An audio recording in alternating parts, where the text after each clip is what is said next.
Welcome to the Multifamily Investor Nation podcast. I am your host, Whitney Elkins Hutton, Director of Investor Education here at PassiveInvesting.com. And with us today, we have Yosef Lee. Yosef, welcome to the pod. Hi, Whitney. Thank you very much for inviting me here. Very excited. Excellent, excellent. So I met Yosef on a mutual friend of ours, virtual event, Yona Weiss. If you guys have yet not followed Yona, I highly suggest you do so. But Yosef, I am so excited to talk about your deal today. But before we dive into those details of Hillside apartment, a 40-unit complex in Excelsior Springs, Missouri, tell us a little bit about yourself, how you got into multifamily real estate and where you're at today. Sure. I'm still W-2 full-time employee of a law firm. I'm an attorney. It's been about 10 years. And, living in New York, being an attorney, working up my way to, become a partner. And at one point I started realizing and asking a question, is this the lifestyle that I want to pursue? The more money you want to make, the more time you're going to spend. And it's like a vicious cycle. And I have two daughters and they're growing up. And then as they grow up, they want more attention from me, more exercises, more activities doing together. So that's where around 2018 and 19, that's when I started questioning, like, is there any options? Is there anything else out there? And that's when I stumbled upon Rich Dad and Poor Dad from Robert Kiyosaki. And I always tell, I had the book for 10 years, never read it. But that's when somehow, I don't know why, but I started reading from cover to cover. And then there was like a big like light bulb moment for me that, oh man, I should try to shift from being a busy professional, a self-employee, to a business owner, to investor. That's I gotta have that progression. And that's when I started looking into different options like REITs and a little bit of mutual funds and stocks, whatnot, but nothing really thrilled me until I found out about this multifamily and all the benefits, the systems and how it works. I was just fascinated, and that just captured my all the intentions and all the interest. So that's when I started doing some self-education through going to biggerpockets.com, listening to the podcasts. And at one point, I realized I got to join a mentorship group to expedite my game. And I joined back in 2020, February, Jake and Gino, and soon MIH Mastermind concurrently. And through that group, I met all my partners. I closed my first deal in December 2020. And from that point on, I became a GP of a couple of multifamily syndications and a couple of JV deals, altogether probably about 15 to 20 properties by now, and been having real fun and met amazing people. And that's when I wake up, when I go to sleep, multifamilies, all I think about other than my families and stuff. So here I am. That's awesome. And thank you so much for sharing your why, because that is, many of the listeners here are trying to figure that out for themselves. And I always talk to investors, our passive investors. I'm like, you have to understand why you're doing this, like what's getting you out of bed, because that'll keep you more on track with your investing goals than just purely the acquiring a unit count or acquiring the money itself. So good for you. I love that. Absolutely. Thank you. Yeah. So let's dive into the details here. Hillside Apartments, 40 units, I always have trouble saying this word, Excelsior Springs, Missouri. Okay. So you closed it, I believe you said December 2022.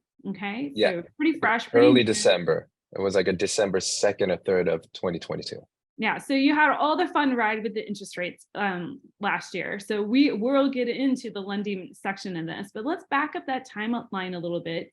How did you find the deal, and when did you find the deal? I like taking listeners through a journey so they can understand. It's not like buying a single family home, right? You find the home on a Saturday and then you close it 30 days later. This is it's a different process. Right. So one of our mastermind member, his name is Vlad from New Jersey. So he's a great direct to seller marketing and cold calling. which is I'm not.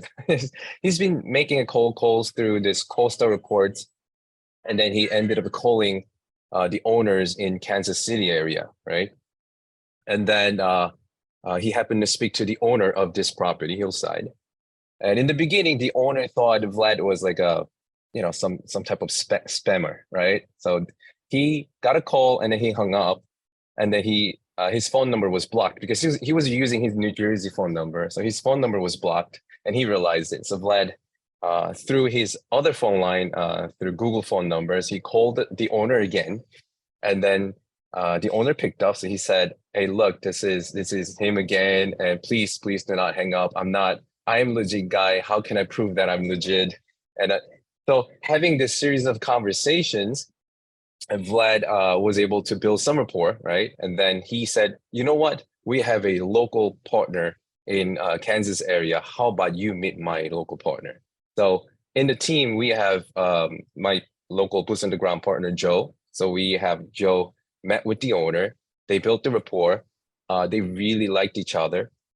And then that's how we were able to convince the owner to sell the property, and then we got it.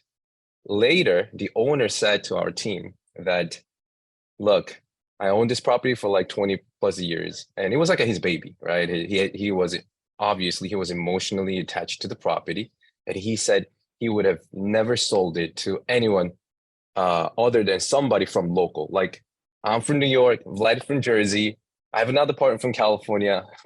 Without Joe's in Kansas City area, we will probably have not been able to get that property because the owner was so attached to the property. But Joe met him. He was able to convince the owner, and that's how we got the deal. And when was that? It was in August. So In August. throughout Okay. August, this had built up, and we submitted the LOI around late August, like around the third week or fourth week of August. Okay. So you cold called, developed a relationship, had your local partner, essentially develop that relationship. And that's kind of what won you the deal. When the seller decided to sell, did he actually try to, find other competing offers, or were you guys the only one? No, we were the only one. He Okay. really liked our team. He really liked our local partner. So I don't unless he really had one behind our back, but I don't think there was anyone. Yeah. And what was the final, nudge to get him to sell, right? You said that here he's sitting on a property, it's his baby. I can imagine, if I had a property, even if a friend of mine was like, I want to buy that, I don't know if I'd sell it to my friend, right? So what in this presentation kind of pushed the decision making over the edge for him to actually go, yeah, this is a good group for me to sell this to? I think probably mainly two things. One, I think it was the right moment, right? He was not putting the property in the market. So I would assume no one was actually asking him. So it was really not triggered for him to sell the property, I think, right? I think that's part of why you should reach out and ask, because you never know, right?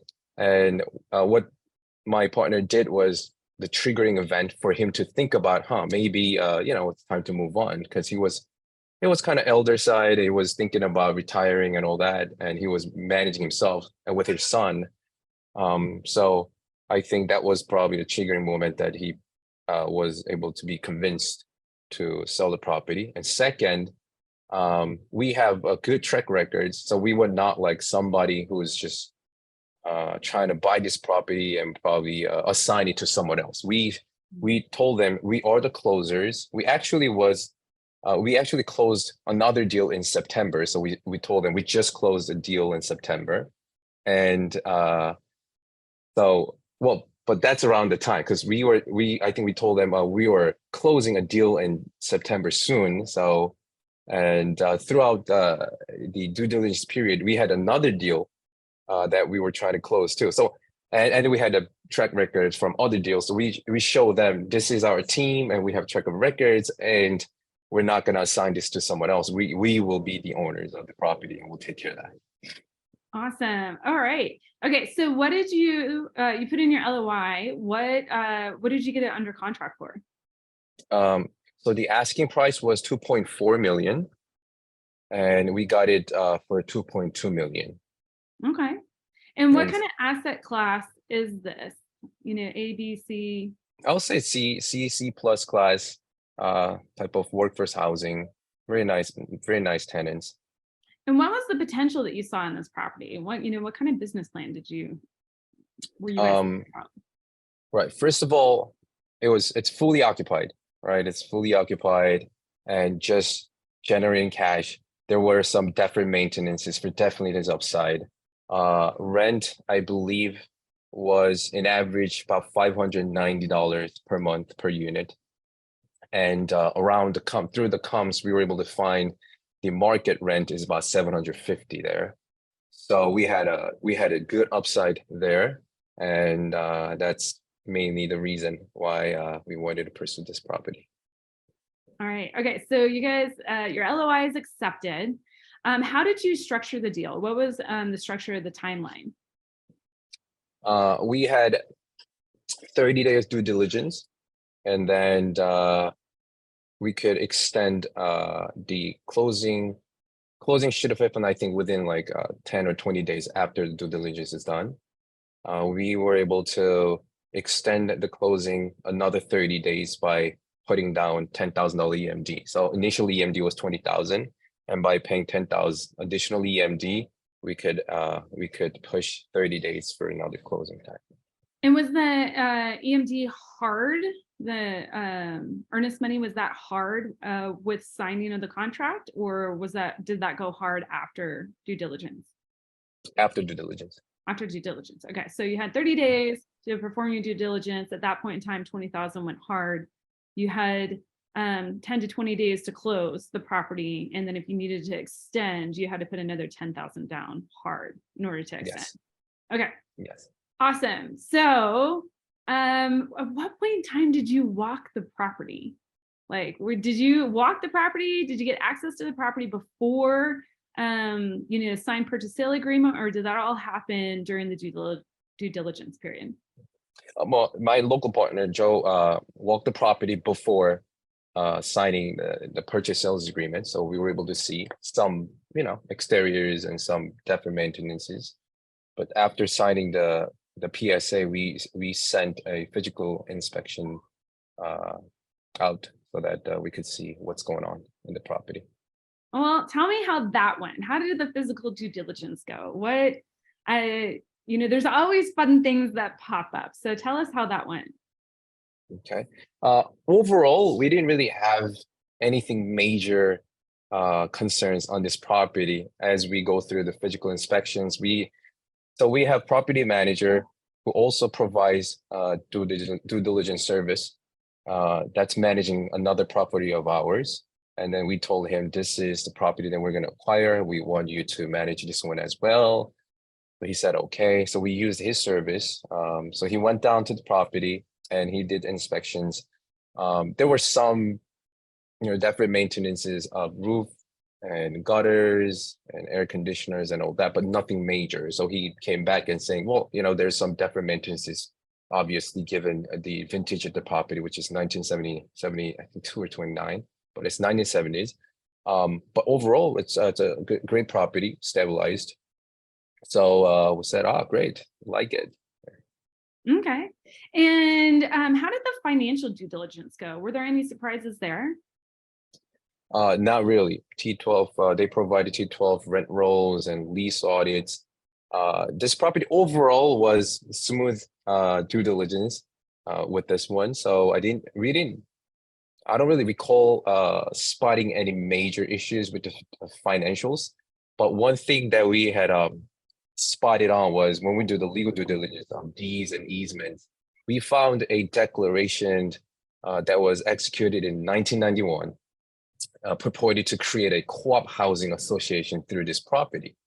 So we're like, we never heard of this. And then we discussed with the seller and seller's son, and they said that I believe they didn't really know about this. I think they knew, but they forget about it. But no one really exercised this from previous owners. And we told them like, can you write something up confirming that this is nullified and this declaration is not good.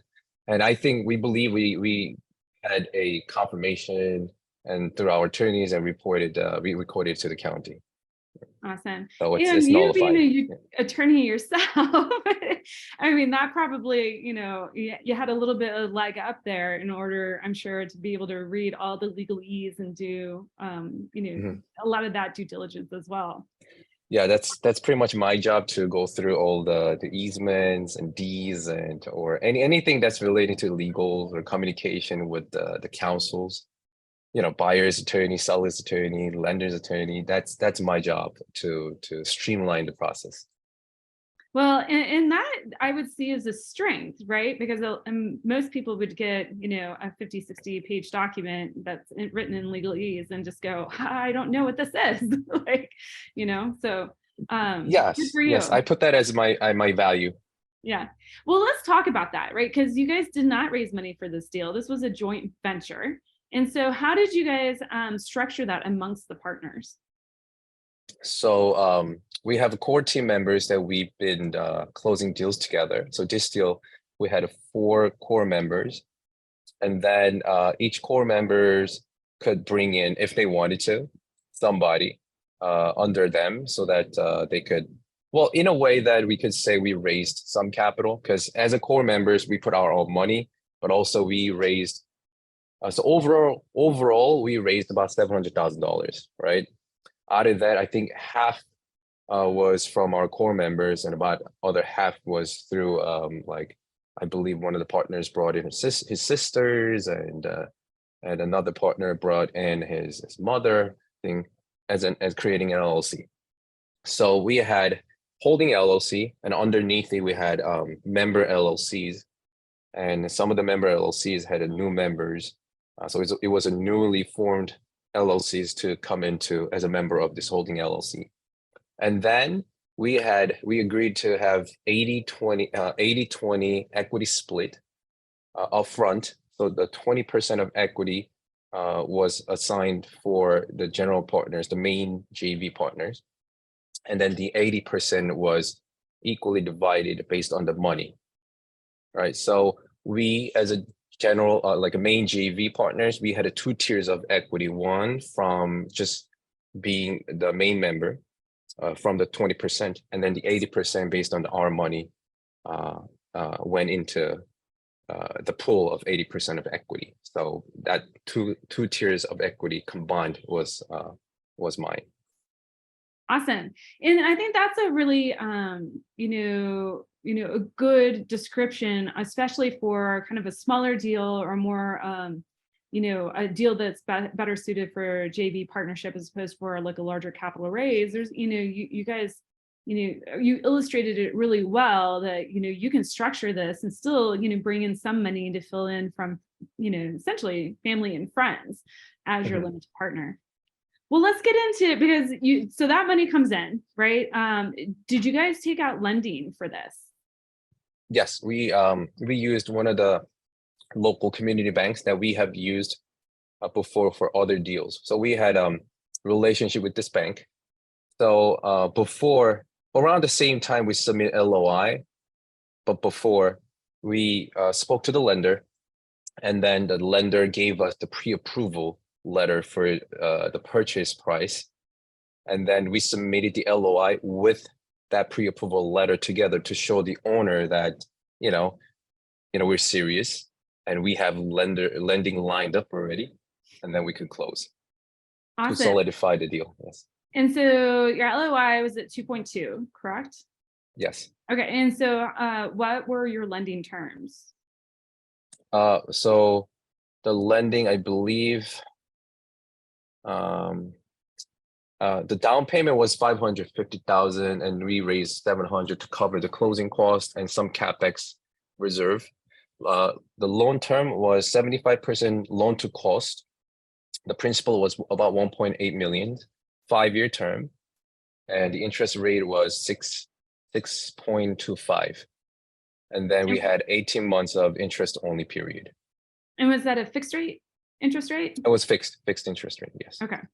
And Right. so what happens after 18 months? So after 18 months, obviously, we got to start paying for the principal. So the monthly payment will jump up. Okay. And what's your overall business plan? It looks like there's, some construction happening here on the property, updates, deferred maintenance that you're taking care of. Is your business plan to refinance and extract capital, or is it to sell the asset? What is your Mhm. plan here? So basically, our plan is we'll never sell. And obviously, if it's amazing offer comes in, obviously we'll think about it. But it's a good thing to have partners whose interests are aligned in a way that we want this to be our part of our generational wealth. We want this to go to our kids, right? So everyone understands and have that mindset. So basically, we don't intend to sell this property, but definitely cash out refi. So our plan is we're gonna start adding values, renovating the properties, pushing the rents up to the market rate, and then in about a year and a half, around the time where the mortgage, original mortgage, the principal kicks in, we'll try to cash out refi. Depends on the market cycle, but so far within last like a 2 months, 2-3 months, what we did was we created a new logo to give new vibe to the tenants, and we put it up the property, and then we cut certain trees that was blocking the view of the tenants in the property, so we cut them off.